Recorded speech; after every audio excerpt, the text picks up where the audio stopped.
그리고 학원 자리를 정할 때도 이런 전략을 쓸 수가 있습니다. 그게 어디냐면요, 바로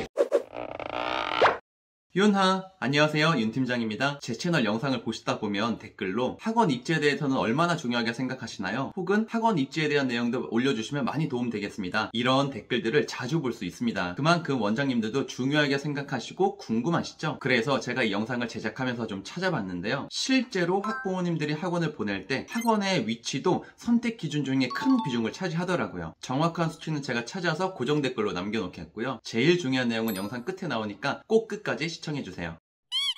정말 재미있는 사실이 있습니다. 원장님들도 다 한번 살펴보시면 좋을 것 같은데요. 원장님들 동네에 혹시 파리바게트 있나요? 거의 없는 동네가 없겠죠? 그 파리바게트 위치가 혹시 횡단보도나 정류장 근처이지 않나요? 그리고 앞달이라는 분식집 브랜드 기억나시죠? 이 브랜드는 상표권 소송 이슈가 있어서 요즘 잘 안 보이기는 하는데요. 생각해보면 앞달도 항상 파리바게트 주변에서 볼 수 있었을 겁니다. 그리고 올리브영은 보통 스타벅스 매장 옆이던 건너편이던 근처에서 찾아볼 수 있을 거고요. 털빙이라는 빙수 브랜드는 보통 1층이 아니라 2층에 자리 잡는 경우가 많고요. 베스킨라빈스는 대부분 건물의 모퉁이에 자리 잡고 있을 겁니다. 그런데 정말 이게 사실일까요? 일단 결론부터 말하자면 각 회사 담당자들이 공식적으로 횡단보도나 2층, 스타벅스 옆 등에 매장을 낸다는 원칙이 있는 것은 아니지만 유동인구가 많거나 집객 효과가 좋은 곳을 찾는 전략이 있고 이 전략에 따라 출점하다 보니 결과적으로 이런 모양새가 나온 것 같다라고 합니다. 앞달에서 생각했을 때 탄탄한 고정 수요를 갖춘 대기업 프랜차이즈인 파리바게트에서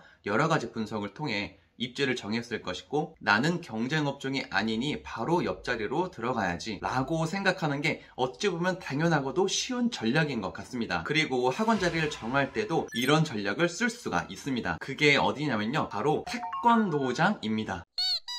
새롭게 학원을 오픈하려고 하는데 어디가 좋을까요? 라고 질문하시면 제가 그냥 편하게 태권도장이 있는 건물이나 그 옆 건물인데 경쟁 학원이 최대한 없는 곳을 고르시면 틀림없습니다 라고 컨설팅을 해드리거든요. 그런데 이게 얼마나 확실한 컨설팅인지 학원의 입지 조건에 대해서 하나하나 살펴보겠습니다. 대상이 중고등인지 초등인지에 따라서 각 조건들의 중요도가 조금씩 달라지니까 그것도 각각 설명드리겠습니다. 자, 우선 학원을 하려면 저는 주변의 세대수부터 살펴볼 겁니다. 보통 강의실 면적만 30평 정도 되는 학원의 경우 주변 세대수를 기준으로 한 3000세대 정도는 흡수를 할 수가 있어야 합니다. 그리고 이 세대수를 쉽게 보는 것은 네이버 지도를 이용하면 되는데요. 제가 이렇게 네이버 지도를 켜서 동탄의 한 지역을 비추고 있는데요. 마우스 스크롤로 조절해서 이렇게 확대하면 각 아파트들의 세대수를 정말 쉽게 파악할 수 있습니다. 그리고 세대수보다 더 중요한 것이 당연하겠지만 학생 수인데요. 이렇게 아파트가 밀집한 신도시의 경우에도 임대주택이 많다거나 기업의 사원 아파트가 많거나 하면 세대수에 비해서 학생 수가 현저히 적을 수도 있거든요. 학생 수 파악하는 것도 정말 쉽습니다. 여기 아인초등학교가 보이네요. 네이버에 아인초 이렇게 검색만 해도 각 학교의 전교생 수가 얼마나 되는지도 쉽게 볼 수 있고 학군의 배정단지 보기를 클릭하면 자연스럽게 네이버 부동산으로 연결이 되면서 각 아파트별로 어떤 학교로 배정이 되는지도 정말 쉽게 볼 수 있습니다. 제 기준에 따르면 강의실 면적 30평 기준에 주변 세대수 3000세대를 흡수할 수 있어야 하고 인접한 초등학교 학생 수 기준으로 900명에서 1000명 정도의 학생이 있어야 학원 차리기에 좋은 곳이구나 라는 생각이 들고요. 초품화가 제일 좋겠죠. 그리고 초품화가 있다면 인근에 보통 중고등학교도 딸려 있고요. 입시 학원을 한다면 중학교, 고등학교 학생 수를 기준으로 삼아야겠죠.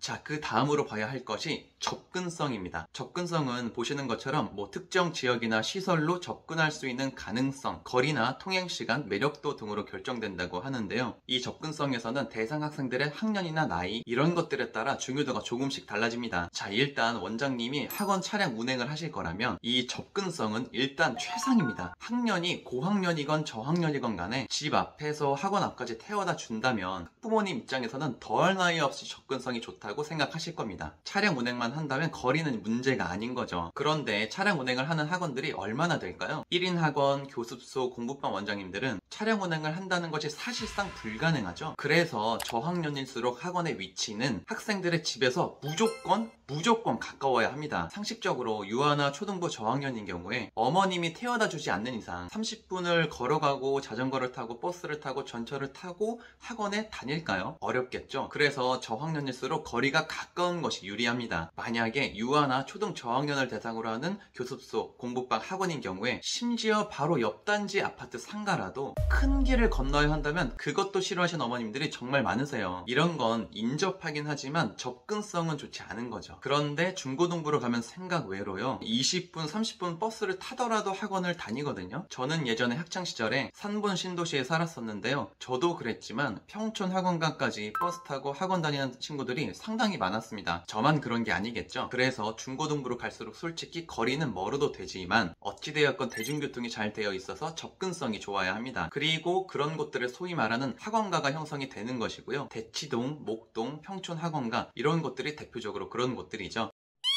그리고 접근성에는 의외로 이것도 포함됩니다. 학원의 주차 공간. 만약에 아이가 저학년이지만 멀어도 꼭 보내고 싶어서 차를 매일 태워서라도 보내시는 분이 계시다면 건물에 주차장이 있거나 가까운 곳에 주차장이 있어야겠죠. 이건 제가 정말 많은 원장님들을 만나뵈러 왔다 갔다 하면서 느끼는 건데요. 저는 항상 운전하면서 다니다 보니까 학원에 주차를 하려는데 건물에 주차장이 없어서 저 멀리 주차를 하고 오면서 원장님 주차하기가 너무 어려워서 저기 멀리에 주차하고 왔어요 라고 얘기를 하면 주차하기 힘드셨죠. 그러지 않아도 어제도 학부모님이 상담하러 왔다가 주차가 힘들어서 삥삥 돌다가 그냥 가신 분도 계셨고 등록도 했었는데 한 달 만에 픽업하기가 힘들어서 그만두신 분도 계세요 라고 하시더라고요.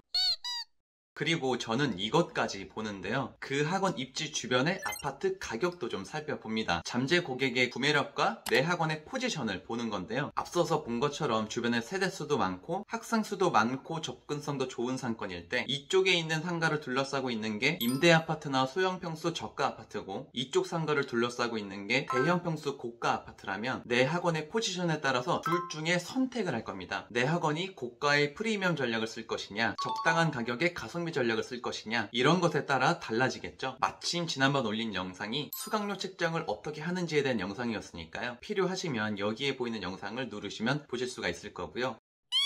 자, 이렇게 살펴보니까 제가 왜 태권도장 근처에 경쟁학원 없는 곳으로 알아보시면 틀림이 없다고 말씀드렸는지 아시겠죠? 태권도장은 보통 관원이 100명, 200명, 300명 이렇게 되잖아요. 그런데 그 학생들이 다 차 타고 다니지는 않을 테니까 주변에 걸어오기 용이한 가까운 거리에 세대수와 학생수가 당연히 많을 거고요. 태권도장에서 거의 차량 운행을 한다고 보면 그 학원 차량이 주차하거나 정차할 공간이 분명히 있겠죠. 이런 여러 가지 조건들 때문에 태권도장 옆을 찾으시라는 겁니다. 마치 아따리, 파라바게트 옆을 선택해서 출점했던 것처럼요. 그리고 저는 마지막으로 맘카페나 인터넷 서칭을 좀 해서 학원 가까운 곳에 상생할 학원과 강력한 경쟁 학원이 얼마나 있는지도 찾아볼 겁니다. 저는 이게 가장 중요하다고 생각을 하는데요. 분명히 세대수도 많고 학생수도 많고 접근성도 좋다면 상당히 많은 경쟁 학원들이 위치할 가능성이 크겠죠. 내가 초등부 영어 과목이라면 비슷한 학년을 대상으로 하고 인원이 많은 수학 학원이 있다면 너무 좋고요. 또 중고등만을 대상으로 하는 여가학원도 너무 좋고 태권도장, 음악학원, 미술학원들 모두 상생관계에 있는 학원들입니다. 당연하겠지만 비슷한 학년을 대상으로 하는 같은 과목의 학원은 경쟁관계인데요. 요즘에 보니까 미술 과목과 음악 과목은 서로 상생해서 조금은 경쟁관계로 인식되기도 한다네요. 만약 내가 대상으로 하는 학년과 과목이 일치하고 그 지역을 꽉 잡고 있는 학원이 주변에 있다면 내가 아무리 자신이 있고 실력이 있다 한들 이미 그 지역에서 그 학원은 좋은 인지도를 쌓아놨을 것이고 학부모님들 사이에 믿음이 너무나 두터워서 내가 새롭게 들어갔을 때 초기에 원생 모집을 하는데 고전할 가능성이 있거든요.